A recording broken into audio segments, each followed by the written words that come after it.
আসসালামু আলাইকুম ওরহমতুল্লাহি ওবারাকাতুহু। সালামের উত্তর দেওয়া ওয়াজিব।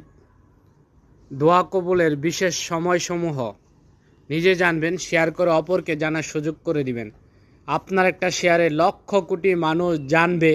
যদি তার দোয়া কবুল হয়, তার ইচ্ছা পূরণ হয়, তাহলে এই উসিলায় আল্লাহ তাআলা আপনার দোয়াও কবুল করে নেবেন, আপনার ইচ্ছাও পূরণ হবে। সুবহানাল্লাহ। ফজরের নামাজের পর দোয়া কবুল হয়। ফজরের নামাজের পর দোয়া করলে আল্লাহ তাআলা দোয়া কবুল করেন। তিরমিজি 3499 নাম্বার হাদিস। 2, শেষ রাতে দোয়া কবুল হয়। যে ব্যক্তি শেষ রাতে দোয়া করে, আল্লাহ তাআলা তার সকল দোয়া কবুল করে নেন এবং তার সকল ইচ্ছা পূরণ করে দেন। সুবহানাল্লাহ। সহিহ বুখারী 1145 নাম্বার হাদিস।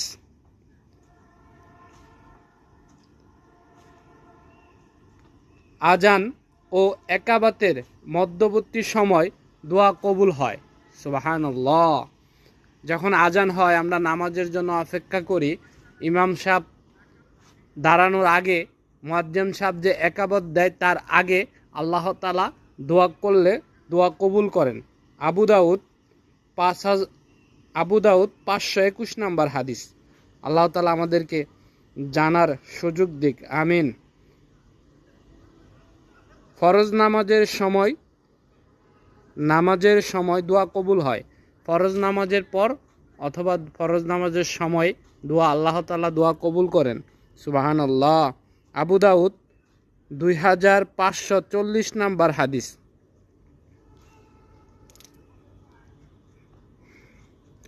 বৃষ্টির সময় দোয়া কবুল হয়। বৃষ্টি যখন হয়, রাসূলুল্লাহ সাল্লাল্লাহু আলাইহি সাল্লাম বলেন, যখন বৃষ্টি হয় তোমরা বৃষ্টির সময় হাত তুলে আল্লাহ তাআলার কাছে দোয়া করো, তোমাদের দোয়া কবুল হবে এবং তোমাদের ইচ্ছা পূরণ হবে। সুবহানাল্লাহ, সুবহানাল্লাহ, সুবহানাল্লাহ। আবু দাউদ 2540। রাতে ঘুম থেকে উঠে নির্দিষ্ট দোয়া পড়া দোয়া কবুল হয়। রাতে যখন ঘুম থেকে উঠবেন, নির্দিষ্ট কিছু দোয়া আছে, এই দোয়া পড়ে দোয়া করলে আল্লাহ তাআলা দোয়া কবুল করেন। এবং রাতে যদি কোনো ব্যক্তি ঘুম থেকে উঠে, হঠাৎ ঘুম ভেঙে গেলে ঘুম থেকে উঠে অজু করে নামাজ আদায় করে, আল্লাহ তাআলা তার ওই নামাজ কবুল করেন। সুবহানাল্লাহ। সহিহ বুখারী 1154 নম্বর হাদিস। আল্লাহ তাআলা আমাদেরকে জেনে বুঝে হাদিস অনুযায়ী আমল করার তৌফিক দান করুক, আমিন। রাতে যখনই আপনার ঘুম ভেঙে যাবে, হঠাৎ ঘুম ভেঙে গেলে রাতে এই দোয়াটা পাঠ করবেন। লা ইলাহা ইল্লাল্লাহু ওয়াহদাহু লা শারীকা লাহু লাহুল মুলকু ওয়াহুল হামদু ওয়া হুয়া আলা কুল্লি শাইইন কাদির। সুবহানাল্লাহি ওয়ালহামদুলিল্লাহি ওয়ালা ইলাহা ইল্লাল্লাহু আল্লাহু আকবার।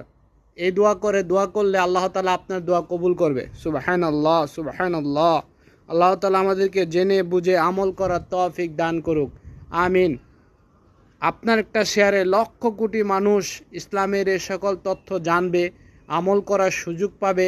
এর বিনিময়ে মহান আল্লাহ তাআলা আপনার দোয়া, আমার দোয়া অবশ্যই কবুল করে নেবেন ইনশাআল্লাহ।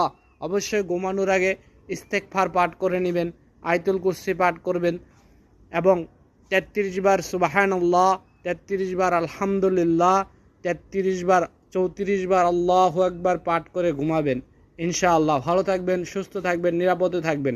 আসসালামু আলাইকুম ওয়া রাহমাতুল্লাহি ওয়া বারাকাতুহু। শুভরাত্রি।